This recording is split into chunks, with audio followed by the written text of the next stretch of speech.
Hey everyone, Dan Sinisa here with Sound Training Group. It's January 30th, and I'm going to take this time right now to wish everybody a new year. Although we're 30 days into the new year, everybody's been probably wondering why we haven't put out any episodes recently, probably in the last few months. Alan and I have been working on a few projects that we hope to have to fruition within the next several months.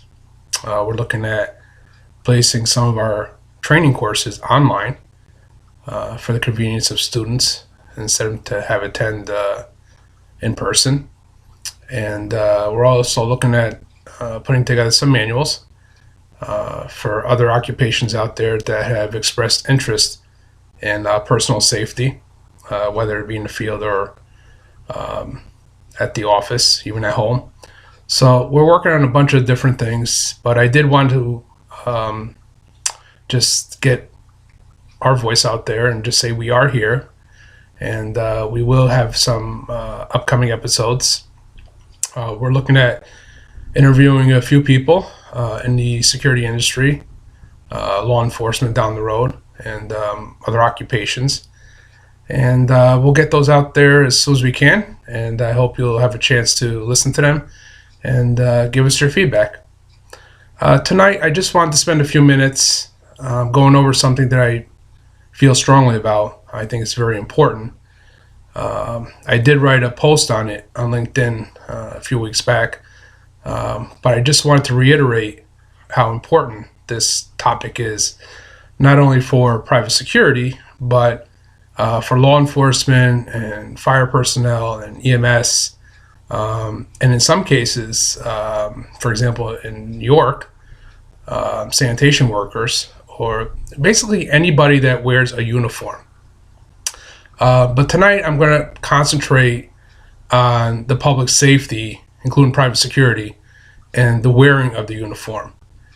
And the reason why I really want to bring this up is because of the criminal activities and the domestic and international terrorism events that have been happening in the past few weeks, few months, even few years. And private security, and you have to believe that a lot of them are not armed and they work alone, are a target, just like law enforcement. However, law enforcement, they're armed, they're very well trained, and unfortunately, private security just doesn't get that kind of training and the equipment that they really need to do their jobs effectively and safely. And unfortunately, we have had several security officers who have died in the line of duty, performing their jobs of protecting life and property. And these terrorists that are out there, just like any criminal, will not discern whether you are a security officer or a police officer.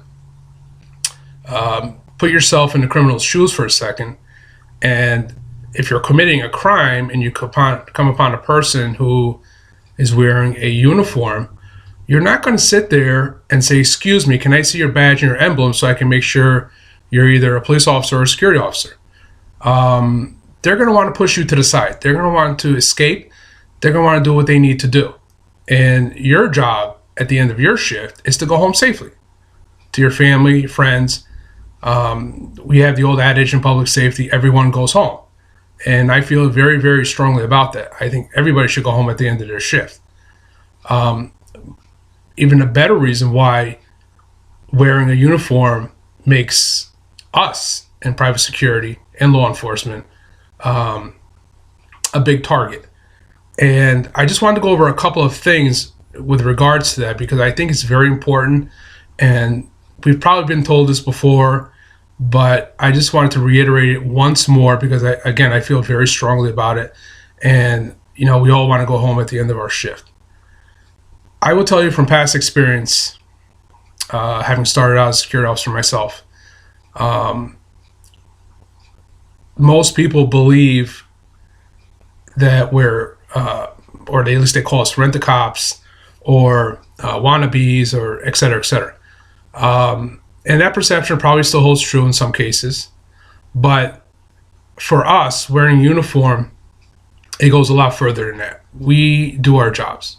And unfortunately, again, we're not armed. But if you're going to wear a uniform, you have to be aware of your surroundings. And I will tell you, when I was a security officer years ago, that the first thing I did was I didn't wear my uniform to and from the job.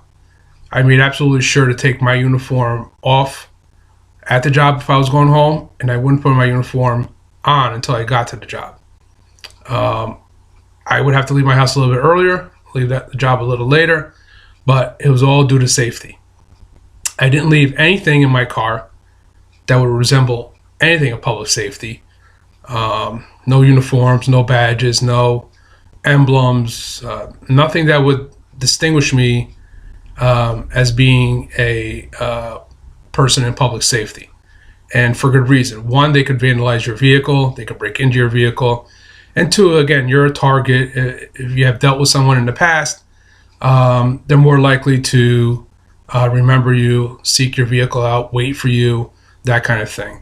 I know in the area where I live, there have been some vandalism of police officer vehicles just because they're police officers. And it doesn't happen often, and thank goodness for that, but we have to be very, very careful when wearing our uniforms.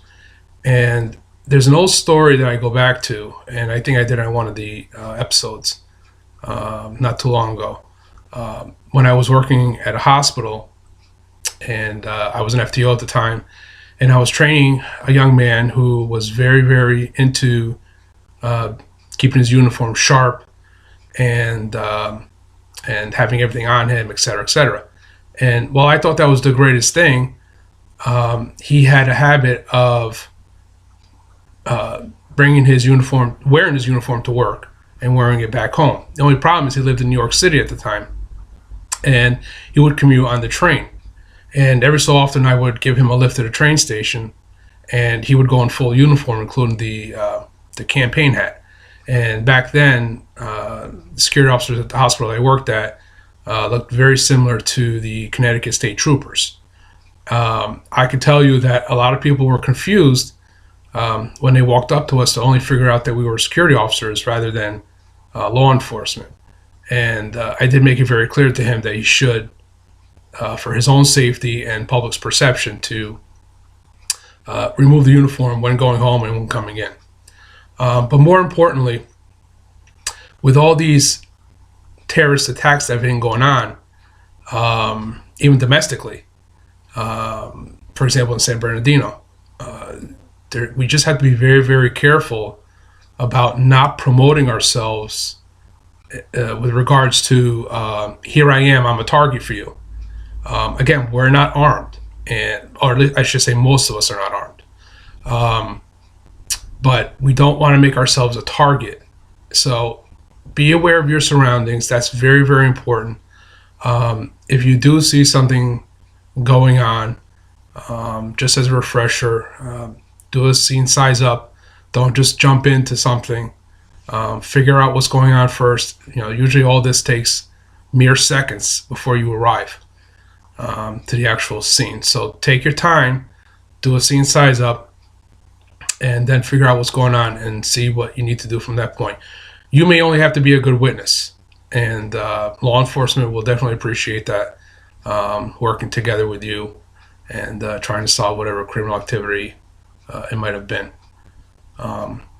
But again, with the uniform, just keep in mind, I know we all want to look sharp and we all want to have that authoritative presence, and that's a good thing, but we just have to make sure that we're not setting ourselves up and our families to be a target.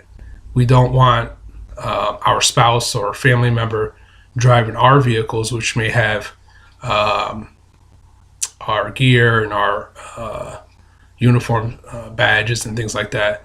We don't want those stolen, obviously, so nobody impersonates our company or our employer. But we don't want to have our family be targets as well. I know my wife sometimes drives my vehicle, and I always double check the vehicle and make sure there's nothing in the vehicle that would give away my profession. And as sometimes I've heard from some people that you're kind of being selfish, and you're really not. It's all about safety, and we preach and we preach and preach and preach officer safety first. That's number one. You have to take care of yourself first. If you go down, then someone has to help you. So that's why we preach officer safety first and take certain things into account, and do what you have to do. Otherwise,